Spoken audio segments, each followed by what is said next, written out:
Recently, I did some reporting out of Chicago where there were these kids who were tracking ICE vehicles. From Interfaith Alliance, this is The State of Belief. I'm Interfaith Alliance President Reverend Paul Brandeis Raushenbush in Washington, D.C. The kids are absolutely putting themselves at risk by doing that. That is not what I did when I was 16 and 17.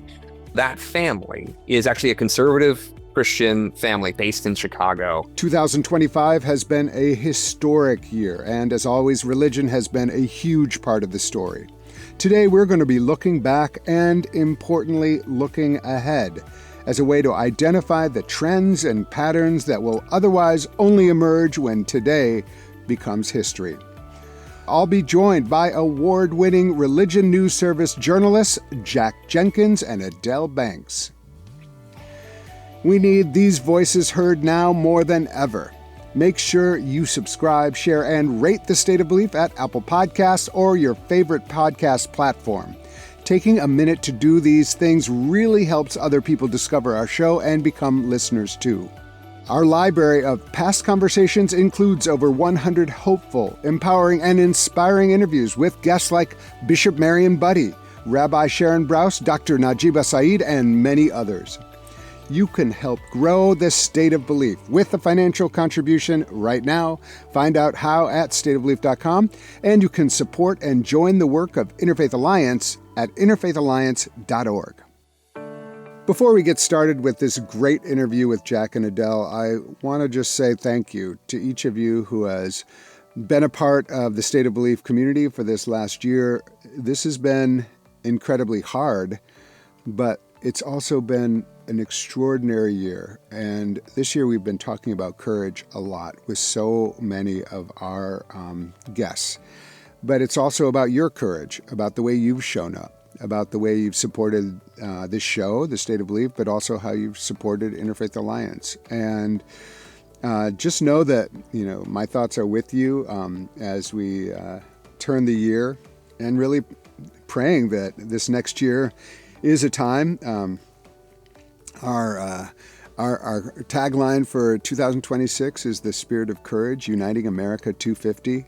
And we really believe that. We believe that 2026 can be a pivotal year. It's our 250th anniversary as a nation. But it's also a time that we really need to make some really strong choices about who we're going to be going forward, even as we look back for inspiration, but also as cautionary tales. We can look forward and figure out how we're going to come together. And so this is an invitation to keep listening to The State of Belief, but even more to keep imagining a future of America which is moving closer towards the promise of liberty and justice for all. So a very happy new year to each of you, and I look forward to being with you in 2026. And now to my guests. Adelle M. Banks is the project's editor and a national reporter for Religion News Service, where she has covered religion, race, the faith of African Americans, and partnerships between government and religious organizations since joining the organization in 1995. Over a career spanning nearly 3 decades, she has earned awards including the 2024 William A. Reed Lifetime Achievement Award. Adelle is co-author of the book Becoming a Future-Ready Church, 8 Shifts to Encourage and Empower the Next Generation of Leaders. Jack Jenkins is a national reporter for Religion News Service based in Washington, D.C., where he covers the intersection of religion and politics with particular attention to U.S. Catholics and broader faith trends. He is the author of American Prophets, The Religious Roots of Progressive Politics, and The Ongoing Fight for the Soul of the Country. Jack holds degrees in history, religion, and philosophy, and a Master's of Divinity focused on Christianity, Islam, and media. And I will say personally, these are 2 of my absolute favorite reporters working in America today. Go-to people with wisdom, I would say generosity of spirit, and incredibly accurate and diligent reporting. So thank you both for spending time with me on The State of Belief. Thanks so much for having us. This has been, I have to say, one of the most striking times that I remember in American history. It is not a unique time. We have had times like this before, but never exactly like this. And And I think religion has played perhaps a somewhat understated but really pivotal role in what we have seen throughout this last year. And I'm just wondering, how y'all do it? Let's start with there. I am trying to do little check-ins with folks because, keeping up with the news, I think all of us are like, oh my God, bump, bump, bump. But you all have to keep up with the news to figure out how to report on the news. And that's really tough. Adelle, how are you coming out at the end of this year? How are you feeling? Well, I guess, to be honest, it is exhausting. Yeah. But I'm grateful for RNS's team because we meet every morning and discuss what's going on and try to figure out what to do, what we can't do because we can't do everything. So that's been the big challenge, I think, is, making determinations about what the priorities are day to day. I really appreciate that. And similarly, because I'm in an organization, we also look at the day and we're like, okay, what do we do today? Given how much comes at us. But I really appreciate that. And I love the fact that Religion News Service has a team that is looking at the day and saying, where's the religion angle? And I worked with some of your colleagues way back in the day, 1999 to 2002 or so, with BeliefNet, and that was a similar moment where we would all gather, and it was like, what are we going to do today? And there's something great about that. I mean, there's some privilege in that you can kind of look together and say, what are we going to decide to really focus on? But also, it is relentless and ongoing. Jack, how are you feeling at the end of this really monumental year, especially given your beat on religion and politics? Tired. But I get asked about it more than you think about like how you doing, and the line I keep using is that if I'm not busy now, when am I gonna be? Right? Like this Right. idea that it's a busy news cycle because there's a lot going on, and just to echo Adelle, I mean, having a team of religion reporters puts me at an advantage of some of my colleagues in the field. I have been the only religion reporter at an outlet before, and I don't know how I would have made it through a year like this. The ability to have that meeting in the morning and just like have a whole team of 10 reporters specialize in different areas and cover different stories, I can't tell you how beneficial that is, because it allows us to really dig into the different pieces of this news cycle and get more out. So as tired as I am, I do feel like I've been able to go deeper with certain kinds of reporting than I would have anywhere else because I get to work with a team of experts, basically. Isn't that amazing? And just like, shameless plug for a religion news service. I mean, it is like a really important, long-standing, I think it's like over almost a century old, isn't it? I mean, it's getting close to it. 91. You know what I mean? 91 Yep. years old. And that there's a reason for that, because religion news is American news. Religion news is world news, but religion news is news. And I think it is so great that we have Religion News Service, which also distributes this podcast, which we're very happy about. Let's dive in. I mean, God, as you know, I have lots to say about this moment, but I'm going to try to not say it so that our listeners can hear your voices today, and probably some of the stories they've already read and appreciated. Other stories might be an opportunity for listeners, for you to go back and take a look at these stories and maybe see things that you might have missed that would expand our understanding of what happened this year. Let's start with you, Adelle. We're going to go back and forth, and we're going to, with several stories. I hate for you to have to rank them, so you can do it however you want. But is there one story that rises to the kind of the top of what you felt like, oh, this was a pivotal story that I did? What do you lead with? Well, I will say that in August, I wrote about how houses of worship in the metropolitan area of D.C. Were dealing with the crisis that had been going on all year, but had continued with this unexpected loss of what many people considered a good government job. These people had been used to relying on a job that they'd had often for decades and had a wonderful work-life balance in some cases. And then things just got very stressful. They wondered if they were going to be laid off. They wondered if they were going to be part of the cuts related to the Trump administration's Department of Government Efficiency. And just as it hit these individuals, it hit the congregations they were in. And of course, across the country, but also in what we call the DMV, where there is a preponderance of federal jobs. So in some cases, I was told by leaders of these congregations that 20 to 30% of their congregants were contractors or federal workers. And so they had to start doing more than just praying and preaching. They had to figure out ways to practically help folks. So that could include at like a Black Baptist church whose minister I spoke to. There was an expert who could help people with legal questions related to jobs and what they should do, counseling them as far as what their next steps might be. And then I also talked to a leader of a Hare Krishna congregation where there were many contractors, often from India, who were working in the area, were concerned about what was going to happen next. They had what they call Karuna care groups, which is counseling and a support group, sometimes one-on-one, sometimes in groups, where they could meet in a listening circle just to chat with other people who maybe are in the same situation. There was a synagogue that put out a website with resources, and then there was a Catholic church that had 6-week workshops to help people so they could learn things like better elevator pitches, how to deal with the fact they'd gone from, being a degreed person from MIT and a high-level job and suddenly didn't have one, or somebody who was a grant writer or helping get grants put into place for USAID, only to have that not be the case anymore and needing a job. So it really ran the gamut, but that was what really struck me most, was how much houses of worship had to deal with this.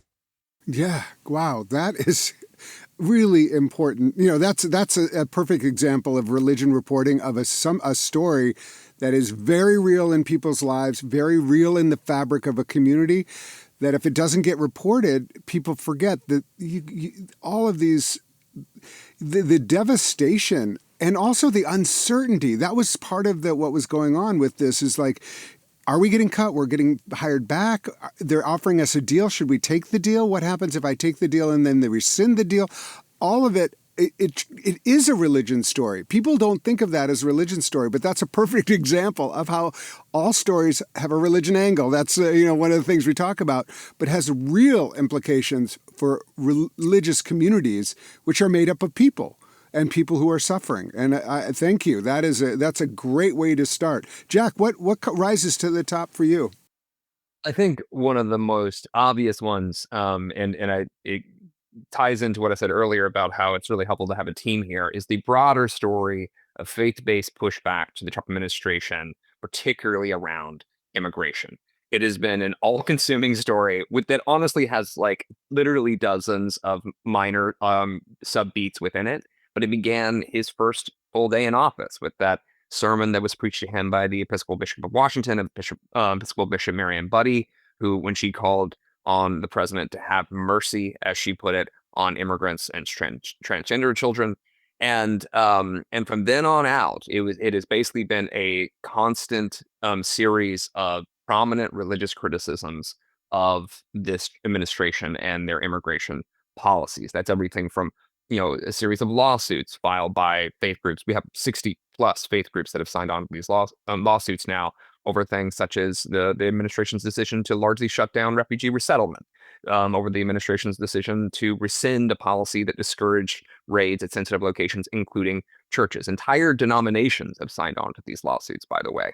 Then, of course, there was a back and forth between Vice President J.D. Vance and the U.S. Conference of Catholic Bishops that resulted in a letter. It was actually one of the last things that Pope Francis did before he died, was send a letter to the U.S. Conference of Catholic Bishops, actually directly criticizing both the administration's immigration policies as well as J.D. Vance's theological argument in defense of them. And then, of course, we got an American Pope, and one of the first things he does within the first few weeks is speak out in criticizing the Trump administration, or first few months criticizing the Trump administration's immigration policies. That's not even including the various protests and arrests we've had of faith leaders who have been protesting outside of ICE facilities, and the lawsuits, some of which they have filed. And of course, faith leaders that have been arrested as a part, that have been harmed by DHS agents, being shot with pepper balls and pepper rounds as well. I am working on active stories about this literally as we speak, because it is constant and overwhelming, the range of faith traditions that have been involved in pushback to this administration when it comes to their treatment of refugees and immigrants and the president's mass deportation efforts. So, I mean, Yeah. again, that has consumed a significant amount of my time this year. Even when I try to work on other stories, I will get tips about something else that's happening. It is broad and widespread throughout the Well, course of the year. it's really, you know, I'm gonna try not to editorialize on everything, but on this one, it's been so interesting also to see DHS and ICE use scripture passages on their behalf. But it all kind of, in some ways, or at least my vantage point, it pales in comparison to all of these, you know, the religious pushback, and it's very, very interesting. The thing with J.D. Vance felt like an unforced error, and you know, to alienate the Catholic bishops. That's a big swing for an administration out of the gate. But I do agree. It's been pretty remarkable to see the pushback on that specific issue as well as others. Adelle, what else comes to mind when you look back at these 12 months? Well, one thing that relates to what Jack was saying related to religious leaders and pushback is that Black ministers and other church leaders push back against decisions related to reduction of programs that were tied to diversity, equity, and inclusion. Right. And on Inauguration Day, which was also Martin Luther King Jr. Day, Reverend Al Sharpton spoke at a historic African Methodist Episcopal Church. He was like 3 miles from the Capitol where the swearing-in was going on, and he had his own oath that he was leading people in to support diversity, equity, and inclusion, as well as some other issues like Jack just mentioned, immigration rights among them. And so that since then, there have been efforts to do just that. Ahead of Lent, Reverend Jamal Bryant, who is leader of an Atlanta area church, he called for a Lenten fast that focused on shifting purchases away from Target to Black-owned businesses. And no matter what a business might have that they might think they can get at Target, he was pointing out maybe you can get it at a Black-owned business instead. Then other African-American church leaders voiced support for both Sharpton's and Bryant's causes. And as late as late November, Reverend Bryant was still saying that is an ongoing campaign even through the holidays. And he doesn't like to call it a boycott. He likes to use the word redirection to say that they want to direct people's money in a different place. Mm. Well, and, you know, let's just also claim that was successful. Like, it really raised a lot of people's awareness of what was going on. And, you know, I'm not sure the exact one-to-one, but it hasn't been great for Target. You know, I mean, Target's bottom line has definitely been hurt. I think the CEO is out now. There have been reports about sales that have been lost, and as well as foot traffic and online traffic.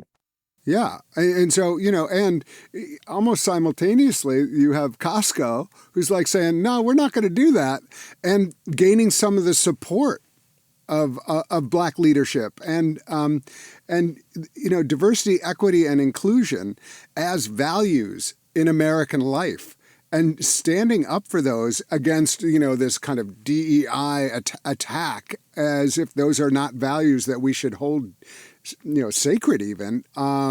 It's just been another very curious and telling, I would say, move by this administration. Again, these are my editorials. These are not. I'm not placing that on either Adelle or Jack. So, listeners, understand this is this is me. But I just think it's been so helpful, and I think his leadership, Reverend Bryant, but many others who have been preaching about this, speaking about this, it's been important and raised awareness and the power of individuals. In a moment when people say, "Oh, we're powerless," it's like, no, you're not powerless. And I think that that's really important, and that's been a great contribution to our national life. Jack, what's next for you?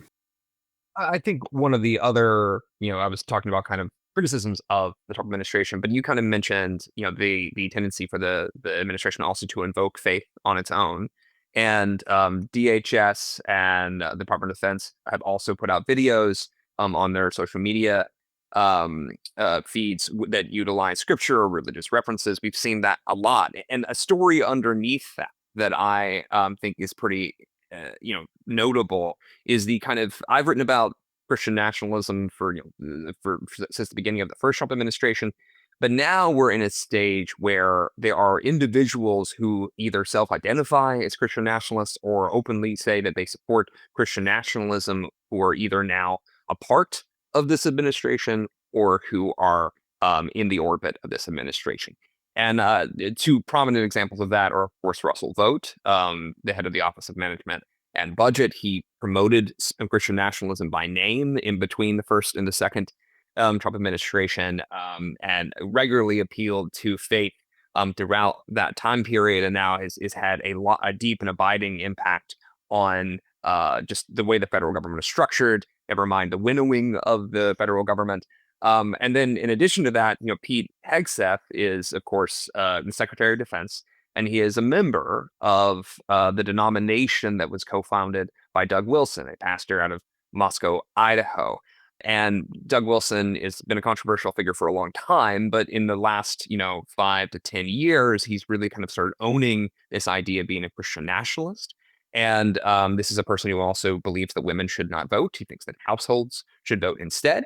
His critics have noted he's downplayed the impact of slavery or the awfulness of slavery before the Civil War. He has taken any number of controversial positions, and he has now started a church plant of his actual church in the District of Columbia, and a regular attendee on Sundays is the Secretary of Defense, Pete Hegseth. And so it's notable that these are the kinds of folks that, like one of the official positions of that denomination that Doug Wilson co-founded is that they oppose women in combat, right? Yeah. And that's a significant question that is put forward to the Secretary of Defense, who also, by the way, promoted an interview of Doug Wilson with CNN, in which one of Doug Wilson's co-pastors or associate pastors outlined that position against women voting. So we have a lot of interesting questions about what Christian nationalism means and who these folks are in Trump's orbit.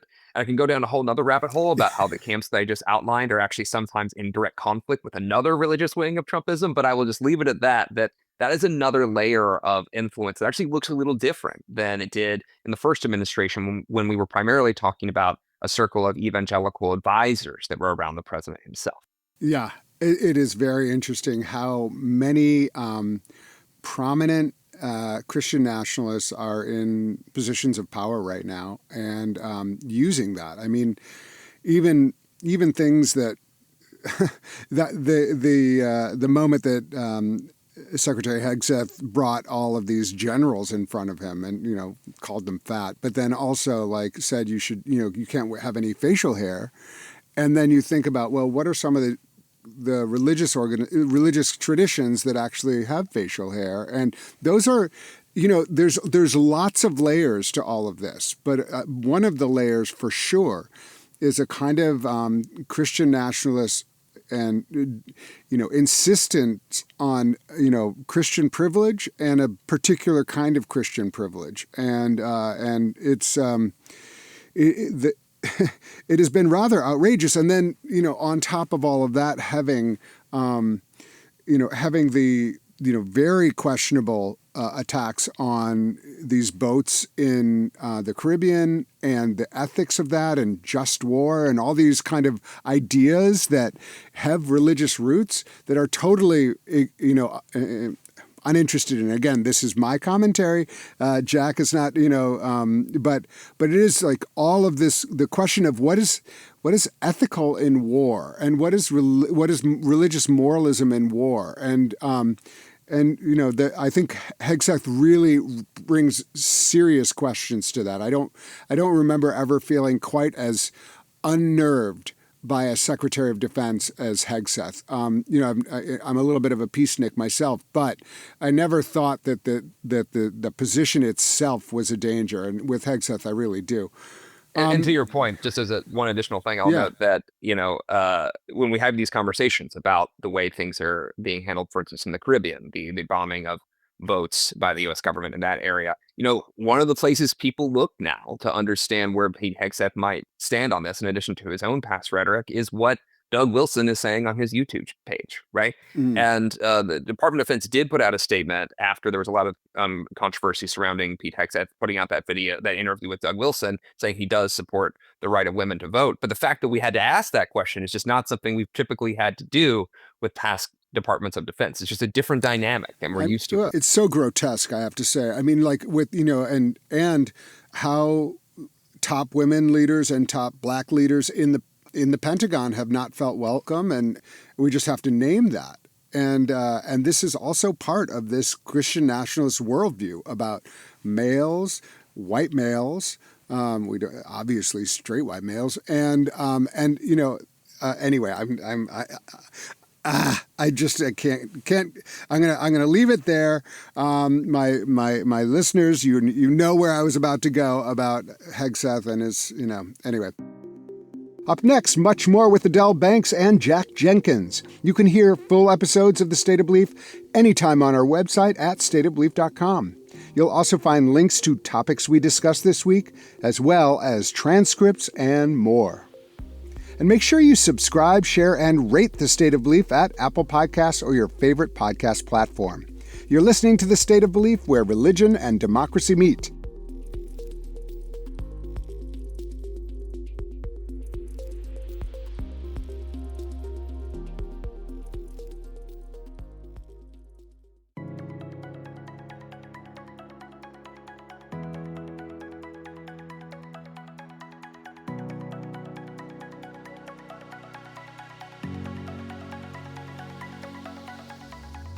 Welcome back to The State of Belief. I'm Interfaith Alliance President, Reverend Paul Brandeis Raushenbush. My guests are Religion News Service journalists, Jack Jenkins and Adelle Banks. Adelle, back to you. Bring me back to sanity, because I was about to spiral out there. Well, I will bring you to history related to the topic we were just talking about. Okay. So everybody knows, I think, by now that next year is the 250th anniversary of the United States. But this year is the 250th anniversary of the U.S. military and the military chaplaincy.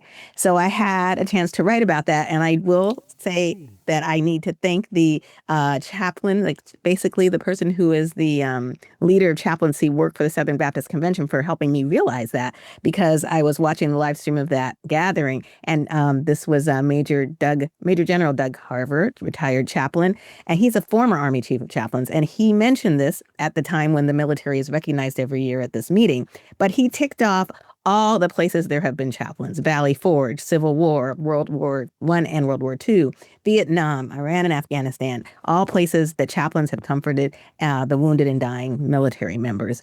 And so a month later, I was watching another live stream of a meeting, and that was the Progressive National Baptist Convention, a predominantly Black group. And there, the grandson of a former president is a chaplain and military chaplain, Marine Corps command chaplain in Japan at the time. And then he was about to move to a ship in Norfolk that was going to be doing a tour of Europe and the Middle East. So the chaplains in the military are alive and well and still working. And there was a big moment in chaplaincy history that I was able to remind people of in the 1940s, where there were 4 chaplains who died, 2 Protestant, 1 Catholic, and 1 Jewish. They went down with a ship, literally, gave over their life jackets to others, and were seen praying and singing together before their ship sank. And I learned in this coverage that they were trained, all of them, at Harvard, because that was the site of the Army's chaplain training school at that time. So now there has been changes in chaplaincy over the time. First, there were only Protestants, then there were Catholics, then there were Muslims, Buddhists, and Hindu now. So it has diversified. And I also spoke with Chaplain Margaret Kibben, who is now at the House of Representatives as a chaplain, but she was the former chief of chaplains and the first woman in the Navy. And she talked about the unique experience of being a military chaplain. There's a lot of confidentiality, obviously, and there's things that people may not think they want to talk about, but then they know they can turn to the chaplain and talk about just those things. I love that story. I really love that story. As someone who claimed the title of chaplain in higher education earlier in my career, recognizing how important that is, and I love the fact that it predates the founding of our country, in fact. And this is like a really... I love those stories, Adelle. Like it's like your first story. these are the stories behind the big stories, but these are the religion stories. Like any, the story of chaplaincy in the military, it's a big part of it. And it's really helpful to remember that, and to think about that role today is really interesting in the history. So thank you for that. Jack, what else comes to mind? Yeah, I didn't want to scoot past the mention earlier of the death of Pope Francis and the election of Pope Leo. I mean, it's hard to it's hard to convey how big of a deal it is that Pope Leo is an American pope, and how shocked we all were. Like that really was, like, technically we did pre-rites for American popes, right? Trying to like make sure these things were ready. But like we were all kind of like, they would all begin with these like leads like, this is ridiculous, this would never happen. And yet now we have one. And I think that looking at it through the religion and politics lens, I think folks also kind of didn't quite know how to grapple with what happens when if the Pope says something about US politics and says it in English with a Chicago accent, it kind of lands different in the body politic here than it did when it, was said in Italian or German or Spanish. And I think that has been really fascinating to watch. The fact that people know people who that like who knew the Pope growing up, that people know, like, what sports teams he's a fan of. That's a different relationship between the Holy See and the American public than we have seen in years past. And I Yeah. do also think, in the sense that Pope Francis really challenged a lot of Americans' presuppositions about what Catholicism meant politically speaking in the United States, right?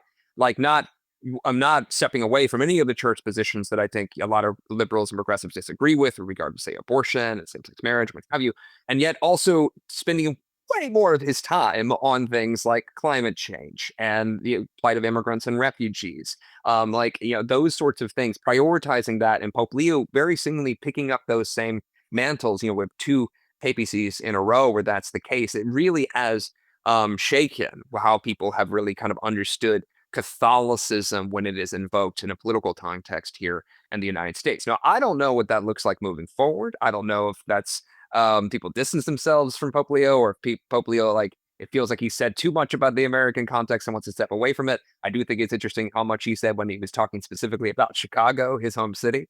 But I think that that's going to be a dynamic to watch for some time. And Yeah. I leave it to my colleagues who cover Catholicism full time, and particularly my colleague in Rome, Claire, who's our Vatican reporter. But I just don't think Americans know fully what to do with all that yet. And I think we're all waiting with bated breath for his first encyclical and what that'll mean. Because if he takes on, for instance, as many suspect, AI, that's a direct challenge to the tech industry here in the United States, which has taken a few different political positions and taken a few different political sides in recent years. All of that has potential political impacts here, and all of that is stuff to keep an eye on in the coming year. Yeah, I want to acknowledge, I remember I was at Huffington Post as the religion editor there when Benedict stepped down, which, first of all, we're like, is that possible? Like, that was the first story. Is that, what is he doing? That is not allowed.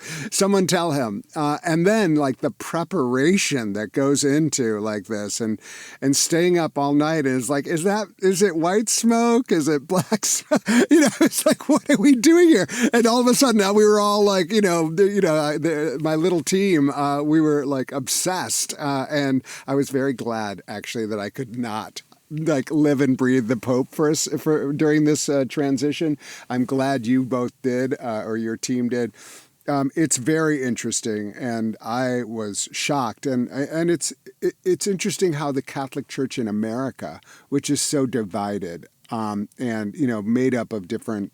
I don't want to claim it's divided. Maybe that's the wrong term, but there's certainly a lot of disagreements within what Catholicism means, and very activated communities. And for them to figure out, well, what do I do with this? As opposed to having to view it as something further out. It's actually something it's a domestic question as much as an international one. I think it's going to be absolutely fascinating.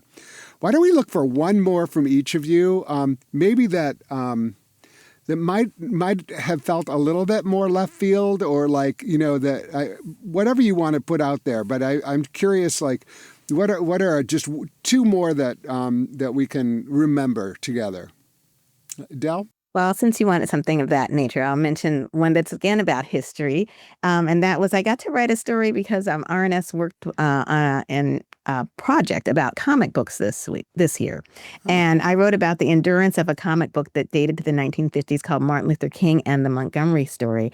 And it was once sold for 10 cents back in the 1950s. It is now available in 6 languages. It's used by an array of groups, including, the Fellowship of Reconciliation is the one that put it out and is still putting it out. And it is being used in everywhere from the Middle East to schools and Muslim curriculums and Muslim schools curriculums and lots of different places. It's also on sale at the King Center in Atlanta.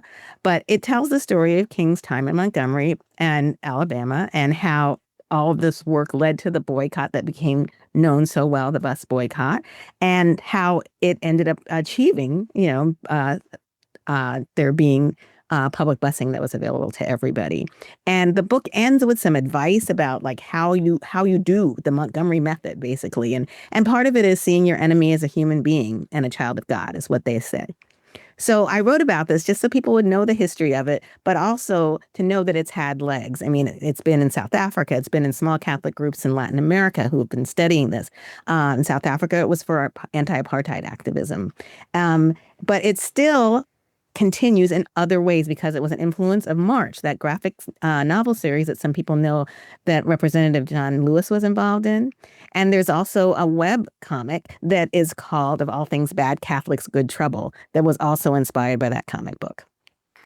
Okay, while you were talking, I had to look it up because I'm like, this is I have to get it for myself, but also I have to get it for my son.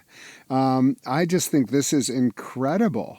And I'm on the King Center, and I'm just, thank you for that. I did not know about this. It sounds incredible, and I love the reach it had. And I'm looking at a cover that has 10 cents on it, which, I was just thinking about, 10 cents means so nothing to anybody today, but 10 cents was real money at that point, and it's so encouraging that you lifted that up. I just really love that. And it's also right now with all the people who want to go out into the streets. And, this is a shameless pitch, but we're this next year, Interfaith Alliance is dedicated to training 100,000 people in nonviolence resistance.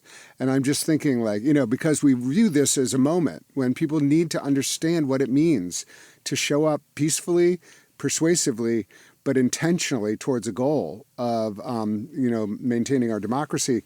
This is a great resource, and I appreciate that so much. Jack, what do you want to end on?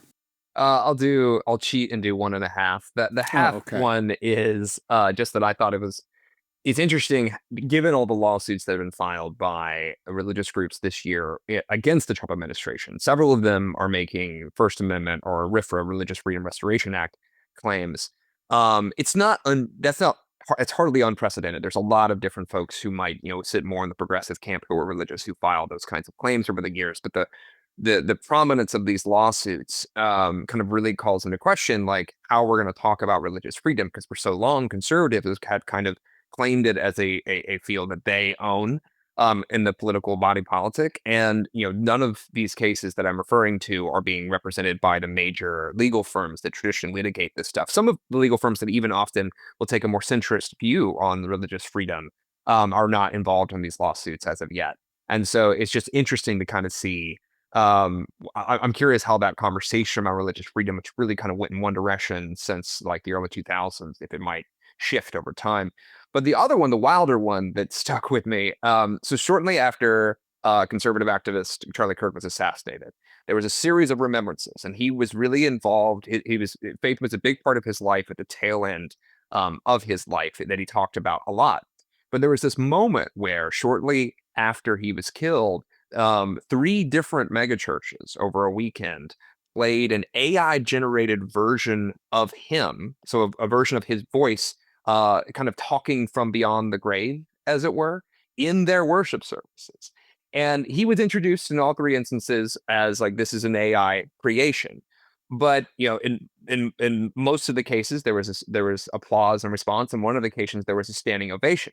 And so now we're in this world where, and that's in addition to tons of videos, AI generated videos of Kirk that were created as kind of these religious remembrances of him, like in heaven, as an angel, or like hugging Jesus. And that is actually one of a larger trend of people kind of engaging with generative AI as a way to kind of remember human beings. There are also these conversations about kind of turning your loved one's like text history, for instance, into its own little LLM, large language model, which creates a little AI, which creates a chat bot that you could continue to speak to after someone has died. The popularity of these isn't necessarily high, but the conversation around them is significant. And the concept of like, what is a death in a digital context, right? We've already seen some shifts with the development of social media over the last 20 years, where someone's Facebook page remains up after they die, and how it's like you can still kind of celebrate them on their birthday. But what does it mean when you're literally digitally recreating someone after they have passed, and kind of like inserting words into their mouth that they have technically never said? I have a lot of questions around how that's going to go moving forward. There's a lot of other AI and religion stories that I shall note as a small plug. The Vatican has been very involved in a lot of those conversations, and I think my colleague Claire will have more to write about that in the next year. And not that there isn't already a lot of fascinating aspects there, but that religion and AI conversation isn't going anywhere. Yeah. And, I came kind of age as a religious leader just as the internet became, publicly available, like in the 90s, mid 90s, early 90s. And, religion and the internet have been, I was just, kind of shouting for, this is going to be the biggest story in religion, ultimately. And the question of like, people are going to have Jesus saying all kinds of things pretty soon. Videos of Jesus, you're going to be able to interact with Jesus. There's already AI Jesuses out there, and people creating. There's now. Again, it's one of those things that I had the idea about 10 years ago that someone's going to have a pastor, like an AI pastor, that's going to be able to answer all your questions, like Watson did. And they're going to be able to understand you, and they're going to be able to report back to you. And pretty soon, it won't. My kids already, if they don't like my answer, they go to Alexa. They're like, "You don't know. I'm going to ask Alexa." And I'm like, Alexa is a computer, like but they don't think they really. That translation is not the same. And so I just think that's a really interesting note to go out on. Maybe we can end on. I've been talking a lot about courage this year, and what courage looks like in this time, as courage as a religious virtue, and what are and this may take a minute to kind of winnow it down, but what are a couple stories that embody courage? And you can circle back on some of the stories you've already talked about, but are there stories where you were like, okay, this idea of courage as an act of love, as an act of showing up in a moment for people who need to be shown up for? I think Bishop Budde was an example of courage. But what are any other examples of courage that you would like to highlight as we end this year, as perhaps offering inspiration for us? Well, when you say that word, it makes me think back to the story I mentioned, or the stories related to the people who've lost their federal jobs and contracts. And I think you could say that there might have been courage shown by both leaders of larger and smaller congregations. So there was both a mosque in D.C. and evangelical megachurch in Virginia that started offering loans to people because they knew they were in dire straits. And the megachurch pastor, said that, depending on how long people needed these and how many people said yes, it could put them in some serious constraints themselves. So that was one. And then just on the other kind of almost lighter, kind of heartfelt side, there was a smaller church that gathered people in its community near Capitol Hill, fittingly, and they walked over to the closest metro station, subway station, and held up signs basically saying, hang in there, you got this, messages like that, passing out like water and granola bars to the people who still had to go to work, even though they weren't getting paid, while other people were staying home. So that's a different kind of courage, but I think some people might consider that courageous too. Yeah. And it's certainly encouraging, offering courage to others, because that's part of what courage is courage is contagious, as they say, and offering that. I think both of those are great examples, and especially I hadn't heard that story about the loans, and that's a big moment for a religious organization to say, actually, we're going to have funds going out that we don't know if people are going to be able to repay. That's like but actually we view that as part of what our religious calling is. Those are moments of courage because you have to go out on faith in a way. And I appreciate those. Jack, what comes to mind for courage? Yeah, I mean, there's a lot of them, and I want to be clear that when we're about religion and politics, I'm not endorsing a political view here, but in the literal definition of courage is doing something despite the fact that it frightens you, right?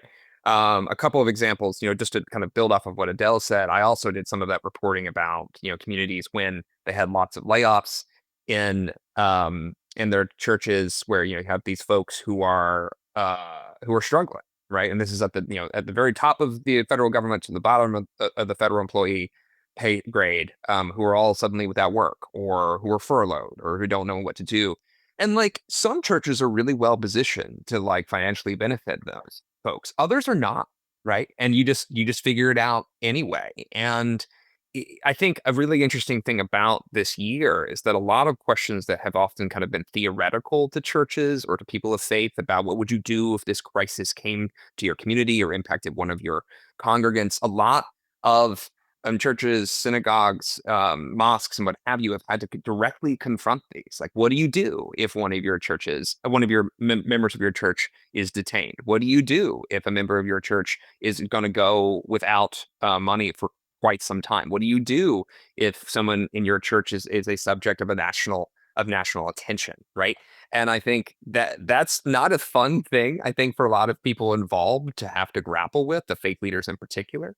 But they have, it has been wild to watch so many faith leaders decide, it doesn't really matter if I'm afraid about this. This is what I signed up to do, was to be a person, a leader, or even lay people who are like, this is the kind of thing that my faith compels me to stand up for or stand up against, irrespective of whether or not anyone else agrees with me. And that ranges all the way to those churches I said that were grappling with some difficult times to, recently I did some reporting out of Chicago where there were these kids who were tracking ICE vehicles, and regardless of whether or not you agree with them, the kids are absolutely putting themselves at risk by doing that.